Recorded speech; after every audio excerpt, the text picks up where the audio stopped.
Hello Year 6, welcome to Chapter 9, The Day of Fear.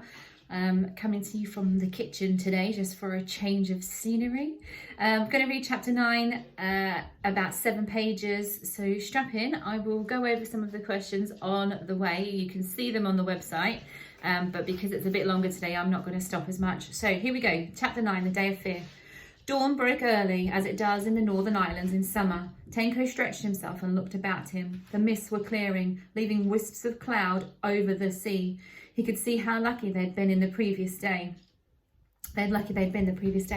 To the south of them were high, forbidding cliffs. To the north, an ugly reef of rocks stretching out to the sea. They had struck that one place for miles where they could beach their craft. He looked at Callie and Brocken, still asleep. Callie stirred, sat up and rubbed her eyes. Has the fog gone? Yes, it's bright and clear. Let's have a look at what lies about us. Callie shook Brocken by the shoulder. They climbed up the bank of the stream to a low hill and looked about them. Tenko faced to the north and east. He drew in his breath sharply. Round that island at the end of the reef, the coast bent sharply eastward. Look, over there. There is another island. The man from the northern tribes has told me the truth. The long shape of the island stretched itself out as if pointing to the ocean beyond. Great cliffs reared themselves skywards. White sand lay at their feet. Beyond the first island, Tenko thought he could discern the shadowy shapes of other islands. There must be many islands, Tenko said like one in a dream. I shall like to take the boats and go in search of them. Callie looked alarmed. You promised our father that by sunset tonight, she began. I know, Tenko said heavily. I will keep my promise, but some day my boats shall rise those northern seas. Brocken's eyes were searching the land to the south. He exclaimed, What is that? I can see smoke rising. The other two swung round. Sure enough, there was a column of smoke rising from the shores of a gleaming lake, not far away from the place where they had slept, but hidden from them by the banks of the stream. Smoke can only mean one thing. There are people there. Perhaps they can tell us about the islands to the north. Tenko hesitated. But will the people be friendly? Lokar says the people of Orkney have not fought with each other for as long as men can remember, Callie reminded him. All the same, I think we will hide our boats and not leave them on the open beach, Tenko decided. There is a small cave in the rocks to the south of the beach where we landed. I can see it from here. Let us pull our boats into it. Some strange instinct advised Tenko to take this precaution. I think we will not tell the people that we came in boats either. We will say we came from the south. They made their way to the boats. The tide was beginning to fall, and they dragged the catamaran through the shallow water to the cave. Tenko looked at the sides of it anxiously. He was glad to find the high tide mark only came halfway up the walls. There was a little shelving beach of dry sand at the end of the cave where the boats would be safe. They pulled the craft up onto this and waded back to the shore. In less than half an hour, they reached the place from which the smoke was rising. There were 3 beehive-shaped houses, very like the ones at Skara, buried in the ground. Outside one of them sat a group of 3 men. They were sharpening flint knives. They rose with a shout and came running when they saw the children. Who are you? Where have you come from? Callie answered for them. We are the tribe of Skara. We are Berno's children. One of the men looked at Tenko and gave the start of recognition. I saw this lad at the Festival of the Sun. He was the lad with the strange axe. I told you about him, Girth. I did not go to the Temple of the Sun this year because I had wounded my foot, Girth explained. Ingse here suffers from a sickness of the stomach. That is why Stanga went alone. We are only a small tribe of Sabar. Girth seemed to be the head of the tribe. Women and children came out of the huts and gathered round, wide-eyed at the sight of strangers. Where did you come from? Girth asked. Tenko pointed vaguely to the south. From Skara, towards the midday sun. It is more than a day's journey, yet you are here before the sun is its highest. How is that? Girth sounded puzzled. We slept the night in a hollow by the stream, Tenko replied, quite truthfully. Why did you come here? The question was sharp this time. We wanted to see what country lay to the north of Skara. There was a man at the Festival of the Sun to whom I talked. He came from a northern tribe.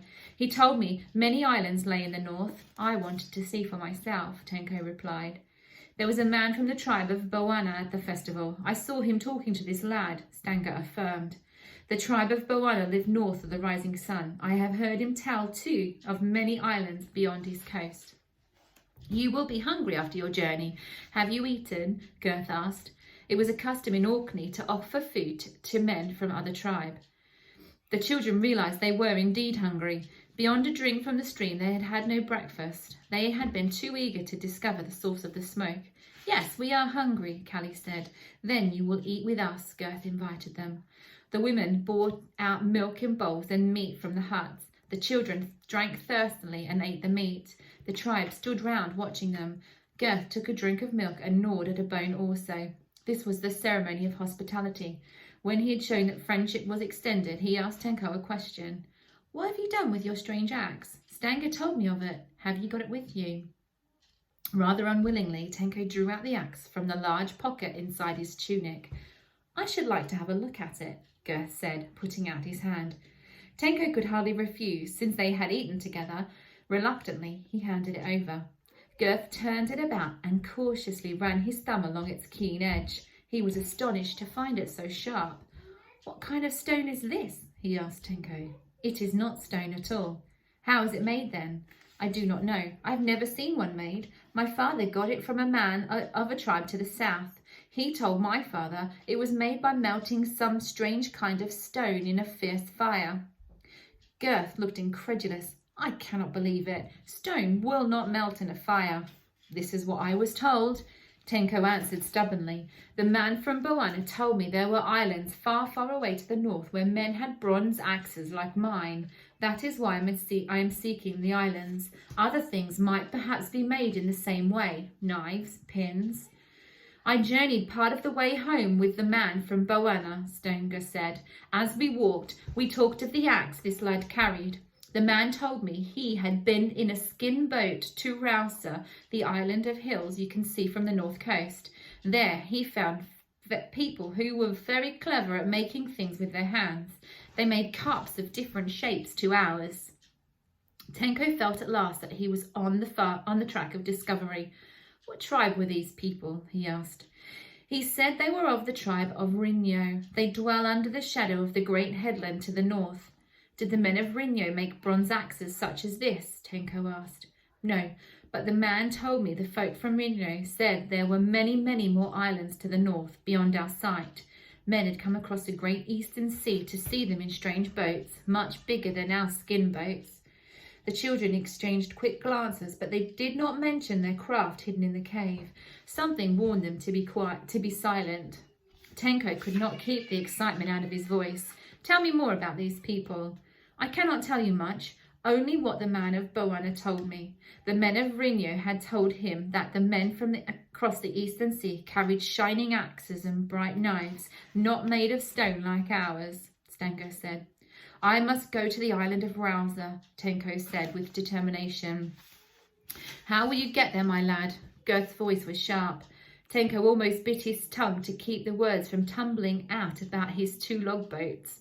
"I could make a skin boat out of bones of oxen and their hides," he said lamely. "This is a good thought," Gurth said. "If you learn how your axe is made, will you come back this way and show us how it's done?" "Yes, I might do that," Tenko said a little boastfully.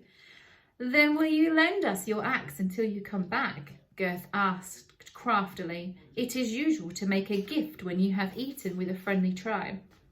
Tenko saw the trap into which he had fallen. "Oh, I could never give away my axe," he said quickly. He stretched out his hand for the axe again, but Gurth held on to it.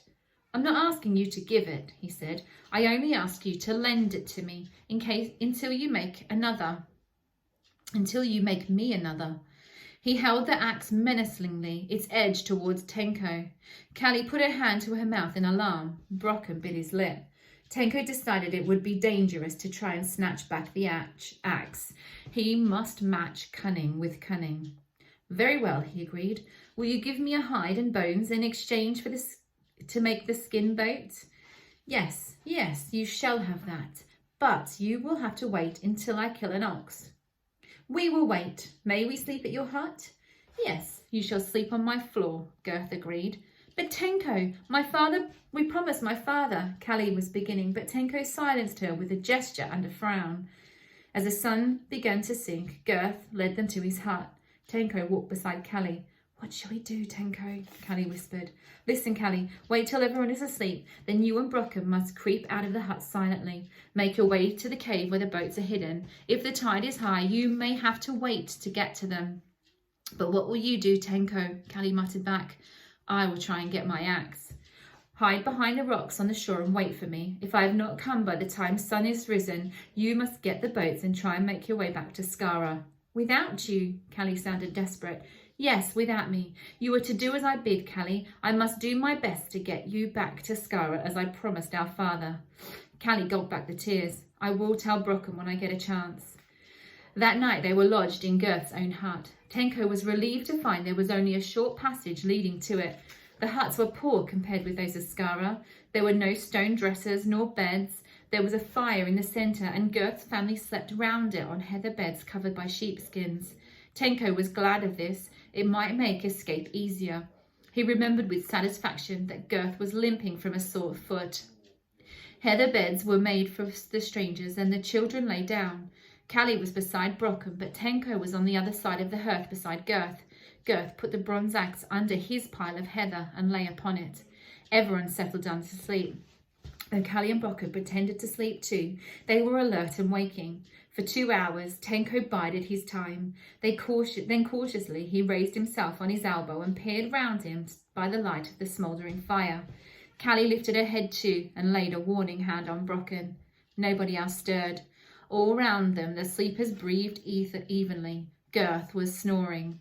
Tenko sat up and pointed to the passage. Callie saw him through the trembling air and smoke above the fire.